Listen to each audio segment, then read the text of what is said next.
सर्प अपने विश्वास में ले लिए चूहा को। चूहा ने झपली को कुतर दिया, चूहा बाहर आया, सांप भी बाहर आया, कई दिन के भूखे रहे सांप खा के चूहा यहाँ। तो भगवान तरीका बता रहे हैं कि पहले उनसे मित्रता कर लो, समय आने पर सांप जो है जैसे बर्ताव कर लेना। अब ये देवता लोग राजा बलि के पास गए, महाराज चलो हम और आप दोनों मिलकर के समुद्र मंथन करेंगे और वहां से जो निकलेगा वो बराबर बराबर बांट लेंगे। तैयार हो गए। तो समुद्र मंथन के लिए मथाने चाहिए। समुद्र मंथन की कथा को समझने के लिए ये देखना पड़ेगा कि जैसे माताएं पहले समय में और दही बिलोया करती थी, दही मंथन, दधी मंथन, घन्नर घन्नर मने बाजे वो मथानी है। तो मथाने के लिए मंदाचल पर्वत को लाने गए, विशाल पर्वत है। अब लाने गए तो ला नहीं सके, तो स्वयं भगवान अपने गरुड़ में रख करके और अथाह क्षीर सागर में मथाने के रूप में डाल दिए उसको, मंदाचल पर्वत को। तो मथाने को चलाने के लिए रस्सी चाहिए, तो वासुकी नाग को रस्सी बनाया गया। एक तरफ देवता, अब एक तरफ दैत्य। तो सिर की तरफ देवता लोग हैं और पूंछ की तरफ दैत्य लोग। दैत्यों ने कहा अच्छा देवता लोग बड़े होशियार होते हैं, सिर की तरफ तुम हो और पूंछ हमको पकड़ा दिए हो। तो देवता मन के ठीक है भाई तुम्हें मन आ जाओ सिर तरफ। अब सिर तरफ आ गए दैत्य लोग। अब जब वासुकी नाग के शरीर में वजन पड़ा, ताकत पड़ा, तो वो गरम गरम अपने जहर को गलने लगा। सब दैत्य झुलस गए उस आग से। अरे वो बने रही इसका पूछी तरफ, सांप के पूछी नहीं एकदम ठंडा। एक आदमी पकड़ के देखना ठंडा रहता है उनका पूंछ सांप का। ओहो यह ठंडा छोड़ के हम कहाँ यह गर्म में आ गए। अब जैसे तैसे वो मंथन चलने लगा तो अथाह जल राशि में मंदाचल पर्वत धंसने लगा मथानी। तो उसी समय भगवान कच्छप बन गए, कछुआ 1 लाख योजन लंबा चौड़ा कच्छप बन गए भगवान, और अपने पीठ पर धारण किए मंदाचल पर्वत को। बोलो कच्छप भगवान की जय। कछुआ का पीठ आज भी कितना कठोर होता है, तो ऐसा कठोर पीठ लेकर के भगवान कच्छप बन गए, मथाने को धारण किया। तो उस समुद्र मंथन में सबसे पहले जहर निकला, ओ हलाहल जहर। उस जहर से सब व्याकुल हो गए देवता दैत्य। कहने लगे यदि इस जहर को संभालने वाला कोई नहीं होगा तो सारा संसार जल जाएगा। तो भागे भागे देवता कैलाश पर्वत गए, शंकर जी से कहने लगे महाराज हम लोग समुद्र मंथन कर रहे हैं, देव देव महादेव भूतात्मन भूत भावना और पाहिना शरणम प्रपन्ना त्रिलोक्य दहना पिशाच। भगवान इसलिए आप इसको संभालिए। और क्या कहने लगे देवता लोग कि देखो महाराज आप देवाधिदेव महादेव हैं, समुद्र मंथन का पहला फल है, तो पहला फल आप स्वीकार करो। बगल में बैठी है पार्वती, वो समझ गई वहारे देवता हो तुम बड़े स्वार्थी होते हो, जहां निकला है तो क्या कह रहे हो पहला फल है, आप महादेव हो देवाधिदेव हो, पहला फल है ग्रहण करो। और अमृत निकलता तो आते देने के लिए, और जहर है विष है तो कह रहे हो कि पहला फल है ग्रहण करो ग्रहण करो। पार्वती भड़क गई। तो शंकर जी समझाते हैं, कहा देवी ऐसा गुस्सा मत करो, यदि कोई प्रेम से जहर दे रहा है तो भले ही जहर को पी के हम मर जाएं, लेकिन उसको स्वीकार करो। और बिना मान सम्मान के अमृत देता है तो अमृत कोई काम का नहीं है। रही मना हमें न सुहाग अमित पियावत मान बिना, जो विसदेय बुलाय और प्रेम सहित मर भो भला। बिना सम्मान के कोई खीर पूरी भी देता है तो उसको ग्रहण नहीं करना चाहिए।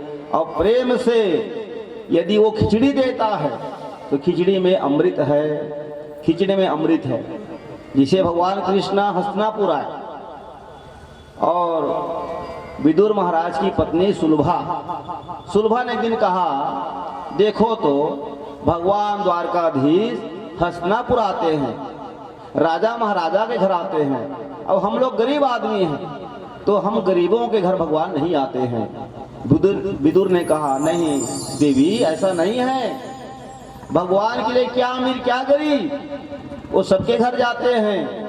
भगवान को बुलाने के लिए प्रेम चाहिए देवी, प्रेम से भगवान आते हैं। तो एक दिन सुलभा घर में हैं, भगवान कन्हैया जान गए कि विदुर जी मेरे चाचा हैं, मुझको बहुत चाहते हैं। तो हस्तिनापुर में वो भोजन नहीं किए किसी के घर, कहाँ चले आए? विदुर के घर। खटखटा रहे हैं कपाट को, चाची जी चाची जी। कपाट खोला तो क्या देखता है, जिस द्वारकाधीश का वो कब से इंतजार कर रही थी वही आए हैं। ओ भाव विहल हो गई, वाह द्वारकाधीश आप मेरे घर आए हो नाथ। इतना वो बौरा गई, पागल हो गई कि भगवान को बिठाने के लिए खाट निकाली तो खाट में स्वयं बढ़ जाती है और भगवान कन्हैया जमीन में बैठे हुए हैं। भगवान को क्या खिलाऊं? देखा घर में केला है तो केला को लाए और क्या किए हैं, केला को छिलका खिला रहे हैं और गुदा को सब फेंक रहे हैं। समय बीतने के बाद विदुर आया, क्या देखता है, अच्छा भगवान जमीन में बैठे हैं और तुम खाट में बैठी हो और पूरा गुदा परे रहा। एक मतलब छिलका सब भगवान को खिला दिए। वह हरे पगली, पूरा छिलका भगवान को खिला दिए, गुदा केला का सब पड़ा हुआ है। ओहो बेचारी शर्मा गई, फिर से केला निकाली घर से, कहा भगवान बड़ी भूल हो गई नाथ, ये मैं छिलका ही खिला डाली। तब भगवान कहते हैं, चाची जी जो छिलका खाने में आनंद आया अब वो आनंद नहीं आ रहा है, वो आनंद गुदा खाने में नहीं आ रहा है, क्योंकि जिस भाव से तुमने जो छिलका खिलाया था वो भाव अब नहीं रहा। क्योंकि भगवान को तो भाव चाहिए, प्रेम चाहिए, उसमें जो स्वाद आता है वो पदार्थ में नहीं आता। तभी तो कहा जाता है कि जो भाव से प्रसन्न हो जाए उसे भगवान कहते हैं, और जो पदार्थ से प्रसन्न हो उसे कहते हैं जीव। ये जीव लगाते हैं, अच्छा कोई नी खावे नहीं तो का करते थे, गेरेन गा ओकर बातें भला जान, ये कब चाय नहीं जाने भाई यार। ऐसे समधी भेंट में गेरा तो समधी महाराज होकर बनके ने खूब स्वागत करी। ये मना कभू काल आए है समधी महाराज तो सकट लगे बार तीजा लगे बार औआ जी, और समधी मन बार बार नहीं है, ऐसे खूब अच्छा खवैस थी और विदा समय 1500 रुपये के साड़ी भी दी। तो सबों को याद रहा है, वो बैठ के चर्चा कराता रहा है, वो हो समधी महाराज एकदम दिलदार भाई, खूब अच्छा खवैस पियस और व्यवहार भी अच्छा है, ऊंचा ऊंचा साड़ी दे है ऐसे की अरे जन का की दी सब अच्छा ली दी सो बढ़िया व्यवहार करी से, फिर एक कप चाय भुला के की हो गए। ये जीव को पदार्थ चाहिए और हमारे कन्हैया को पदार्थ नहीं, हमारे कन्हैया को तो भाव चाहिए। जिस भाव से हम भगवान को चढ़ाते हैं उसी समय भगवान भाव को खा लेता है और पदार्थ को छोड़ देता है। ये ले महाराज हो तुमन खात रहो, मैनेजर जी तुमन खात रहो, ऐसे कि नहीं भगवान है छोड़ दे, ये केला से बम्बूल। तो ये है, तो भगवान अमीर गरीब नहीं देखते हैं, भाव देखते हैं। तो शंकर जी कहते हैं, देवी यदि सम्मान के साथ अमृत जहर पिलाता है उसको हम पान कर लेंगे। आए हैं भगवान शंकर जी, उठाए जहर के घड़ा को, आप सब फोटो में देखते हैं कैसे जहर को पी रहे हैं। ओ हलाहल जहर है, गरम गरम ज्वाला, झरझर झरझर। भगवान शंकर व्याकुल हो गए, विचार आया इस जहर को मैं अंदर ले जाऊंगा तो मेरे हृदय में राम सीता रहते हैं, राम सीता को बड़ा दुख होगा, तकलीफ हो जाएगी। तो क्या किए हैं शंकर जी, अपने कंठ में जहर को रख लेते हैं। इसलिए शंकर जी का पूरा शरीर ही नीला पड़ गया, कंठ नीला पड़ गया। शंकर जी तो गोरे नारे हैं, हम लोग गाते हैं कर्पूर गौरम करुणावतारम। भगवान शिव कपूर की तरह गोरा है, गोरा है। अब गोरा नारा शरीर ये जहर के कारण और नीला पड़ गया। ओ झरझर झरझर ज्वाला विष का तो क्या किए, दूज का जो चंद्रमा है अपने मस्तक में धारण किए। उस चंद्रमा को धारण कर विष की ज्वाला बुझाने लगे। चंद्रमा के द्वारा फिर शांति मिली और ऐसे भगवान शंकर ने इसको ग्रहण किया है। जिसने विष पिया वो महादेव कहलाए और जिसने अमृत पिए वो सब देवता कहलाए। तो इस सारे संसार में जो आदमी कष्ट उठाता है, जो मेहनत करता है, वही महादेव बनता है, वही महादेव बनता है। इसलिए अपने जीवन में हर आदमी को चाहिए मेहनत करे, परिश्रम करे, उससे ही और जीवन संवरता है। बोलो भागवत भगवान की जय। सुखदेव स्वामी ने कहा, राजन समुद्र मंथन चल रहा है, वहां से एक कामधेनु गैया निकली। कामधेनु गैया ऋषियों को दिया गया। उच्चस्रवा नाम का घोड़ा निकला, ये राजा बलि को दिया गया। इरावत हाथी निकला, इंद्र को प्राप्त हुआ। कौस्तुभ मणि अजित भगवान को, प्रजातक देवताओं को, रंभा इंद्र को। वहां से लक्ष्मी माता निकली है समुद्र मंथन से। तो लक्ष्मी को पाने के लिए सब आतुर हो गए। लक्ष्मी जी ने कहा सब बैठ जाओ। स्वयंवर में कहा जो मुझको अच्छा लगेगा उसके गले में वरमाला में डाल दूंगी। सब बैठ गए देवता दैत्य। भगवान नारायण बैठे हुए हैं। तो लक्ष्मी माता ने नारायण भगवान के गले में माला को डाल दिए, विवाह समाप्त हो गया। इस प्रकार से लक्ष्मी माता ने नारायण का वर्ण किया। अब ये सब निकलने के बाद आखिरी में क्या निकला है, स्वयं धन्वंतरी भगवान प्रकट हुए हैं। ये भी भगवान के अवतार हैं। बोलो धन्वंतरी भगवान की जय। अमृत कलश लेकर के प्रकट हुआ। जैसे अमृत कलश आया दैत्य लोग झपट गए और अमृत कलश को ही लेकर के भाग गए। अब बताओ, देवता सब दुखी हो गए। कहा देखो तो हम कितना बड़ा यत्न किए समुद्र मंथन का अमृत के लिए, और उसी अमृत को लेकर के दैत्य भाग गए। और कोई पीते नहीं है, एक से दूसरे हाथ होने लगा, क्योंकि एक दूसरे के ऊपर भरोसा नहीं है। ये जब पिएगा तो पूरा पी देगा, ऐसा सोच करके कोई पीते नहीं है। तब भगवान ने विचार किया कि मेरे कहने पर देवता लोग समुद्र मंथन किए, अमृत को दैत्य लोग लेकर के भाग गए। तो उसी समय भगवान मोहिनी का रूप धारण किए। बोलो मोहिनी भगवान की जय। भगवान के 3 अवतार हो गए, कच्छप अवतार, धन्वंतरी का अवतार और ये मोहिनी का अवतार। तो जैसे भगवान मोहिनी बन के आए हैं, दिव्य स्त्री का रूप लेकर के, तिरछी नयन है, उनकी चितवन को देखा, पायल की आवाज है, कमर की लचक है, ये सब मोहित हो गए दैत्य लोग। पूछा है कि दैत्यों तुम्हारे हाथ में क्या है? कहा देवी अमृत कलश है, क्या इसे मैं अपने हाथ से तुम्हें पान कराऊं? हाँ हाँ, ये तो अच्छा हो जाएगा, सोने में सुहागा हो जाएगा। अमृत कलश और उसमें भी आप जैसे देवी हमको बांटोगी, आपके हाथ से पाएंगे, ये हमारे लिए सौभाग्य की बात है। मोहिनी को दे दिए अमृत कलश। मोहिनी ने कहा देखो भाई, मैं एक नियम विधि से परोसूंगी। बोलो क्या है? तो कहा एक लाइन लगा करके बैठ जाओ। दैत्य लोग सब लाइन लगा करके बैठ गए। उसी समय देवताओं को इशारा किए कि तुम लोग भी एक तरफ लाइन लगा लो। कहा देवता भी लाइन से बैठ गए। मोहिनी ने अमृत कलश लिया और अमृत कलश को लेकर के अमृत देवताओं को पिलाने लगे और नजर दैत्यों की तरफ है। दैत्यों को ऐसा लगने लगा कि हमारे तरफ देख रहे हैं तो हमारा ये ध्यान रखते हैं, ऐसा समझ गए और सारा अमृत देवताओं को पिला दिए।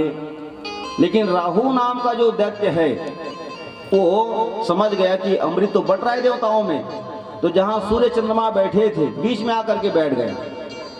भगवान ने उसे भी अमृत दिया। क्यों? अमृत नहीं दूंगा तो पंक्ति दोष लग जाएगा। ऐसा कहा जाता है कि भोजन परोसने वाले को लाइन से भोजन परोसना चाहिए। इधर 2 जने को दिए फिर इधर आ गए तो पंक्ति दोष लग जाता है, लाइन से भोजन परोसना चाहिए। तो भगवान ने इसलिए उनको अमृत दिया कि यदि इनको अमृत नहीं देता हूं पंक्ति दोष लग जाएगा। अमृत दे दिए। सूर्य चंद्रमा ने इशारा किया, भगवान ये राक्षस है, अपने पंक्ति को छोड़ करके हमारे पंक्ति में आ गया है। उसी समय भगवान ने चक्र से राहु के गला को काट दिया। अमृत पीने के कारण नहीं मरा, धड़ हो गया राहु और सिर हो गया केतु। ब्रह्मा जी पहले 7 ग्रह बनाए थे, 7 ग्रह, रवि से लेकर के शनि तक। अब ये राहु केतु को ग्रहों में जोड़ दिए। इसलिए हमारे पंडित लोग 9 ग्रह की पूजा कराते हैं। 9 ग्रह हो गए, ब्रह्मा मुरारे से बुरांधकारी, भानु शशि भूमि सूतो बुधुश्च, गुरुश्च शुक्रासन राहु केत्वा, सर्वे ग्रह शांति करा भवन्तु। 9 ग्रह हो गए। और दमांद को 10वां ग्रह कहा गया हमारे शास्त्रों में। जमाता 10 ग्रह दमांद। वो कतको ते लेन देन करत रहा, कतको व्यवहार करत रहा, वो कतका बेर वो गुस्सा ही नहीं, समझ में नहीं आया। मुझको अभी जाना है भाई, रहान दमान दाबू मड़ेल मान लेती जाल बांधा। नहीं नहीं, हमको ड्यूटी जाना है ना भाई, यहाँ बताओ। वो ऐसे ग्रह है जेकर शांति कभू नहीं होए। 9 ग्रह के ते शांति करा लेवे, और दमान ऐसे ग्रह है जेकर शांति जीवन भर नहीं हो सके। ये है। तो इस प्रकार से और सारा अमृत भगवान ने मोहिनी का रूप लेकर के देवताओं को पिला दिए। दैत्यों को पता चला है कि हमारे साथ बहुत बड़ा छल हुआ, सारा अमृत तो देवता लोग पी गए। तो राजा बलि अपने गुरु महाराज शुक्राचार्य के पास गए, कहा गुरुवर बहुत बड़ा छल हुआ है। देवताओं ने कहा कि समुद्र मंथन होगा, अमृत निकलेगा, बराबर बराबर बांट लेंगे, लेकिन ये तो छल हुआ है। गुरु सेवा करने लगे। तो उन्होंने एक यज्ञ कराए, और उस यज्ञ से एक रथ निकला, घोड़ा निकले, अक्षय तर्कस जिसका बाण कभी समाप्त ना हो।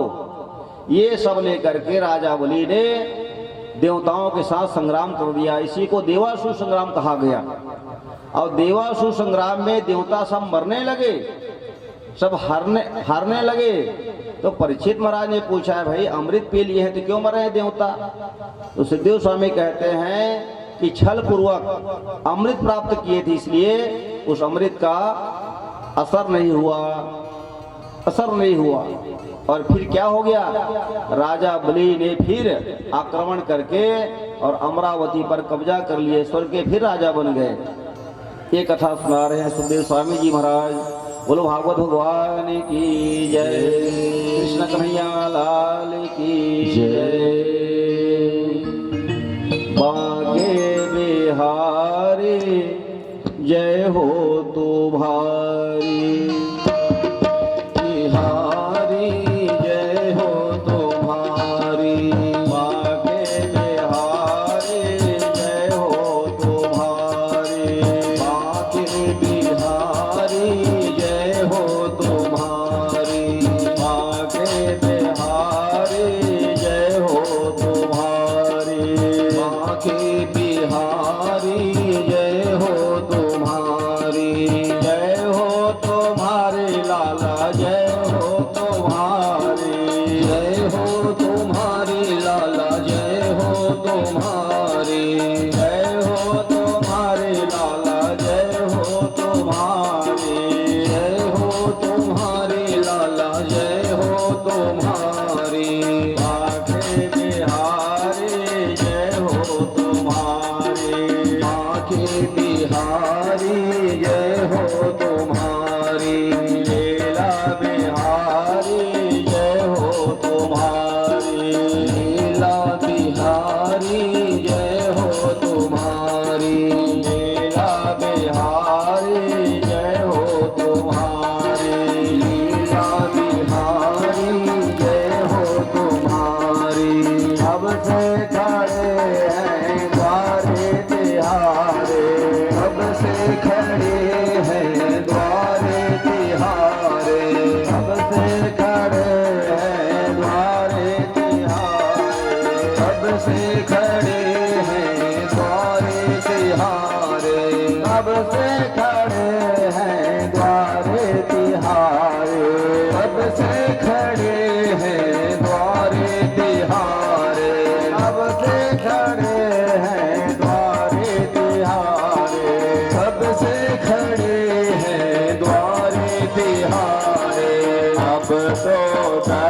दर्शन दो गिरधारी, अब तो दर्शन दो गिरधारी, अब तो दर्शन दो बनवारी, अब तो दर्शन दो बनवारी, अब तो दर्शन दो बनवारी, अब तो दर्शन दो बनवारी। बांके बिहारी जय हो तुम्हारी, बांके बिहारी जय हो तुम्हारी, कुंज बिहारी जय हो तुम्हारी, कुंज बिहारी जय हो तुम्हारी। अखियाँ तरस रही है हमारी, अखियाँ तरस रही है हमारी, अखियाँ